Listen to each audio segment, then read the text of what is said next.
இப்போ அவங்க என்ன பண்ணுவாங்கன்னா, திமுக ஆட்சியில் ரிசல்ட் டிக்ளேர் பண்றதுக்கு முன்னாடி யாரெல்லாம் முதல் 100 ரேங்க், 200 ரேங்க், 300 ரேங்க், 400 ரேங்க்னு கண்டுபிடிச்சு அதை தனியார் மருத்துவக் கல்லூரிக்கு அந்த டேட்டாவை கொடுத்துருவாங்க.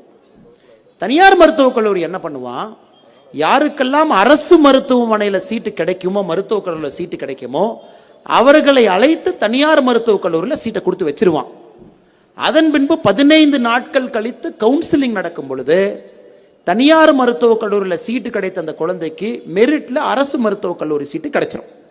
அப்ப இந்த குழந்தை ரிசர்வ் பண்ண சீட்டை வேண்டான்னு சொல்லிடும்.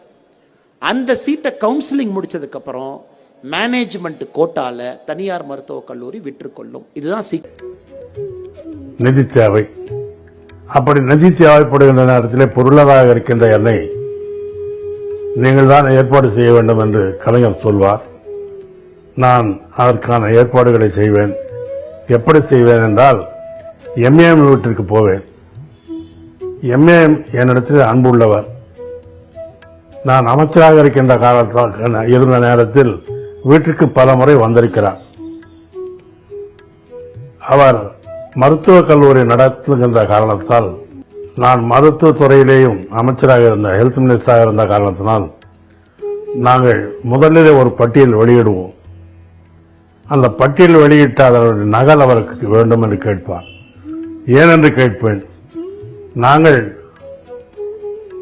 தேர்ந்தெடுக்கும் போது இந்த பட்டியலிலே இருக்கின்றவர்கள் எல்லாம் தேர்ந்தெடுத்து விட்டால் அவர்கள் அரசாங்கத்திற்கு எப்படியும் போய்விடுவார்கள்.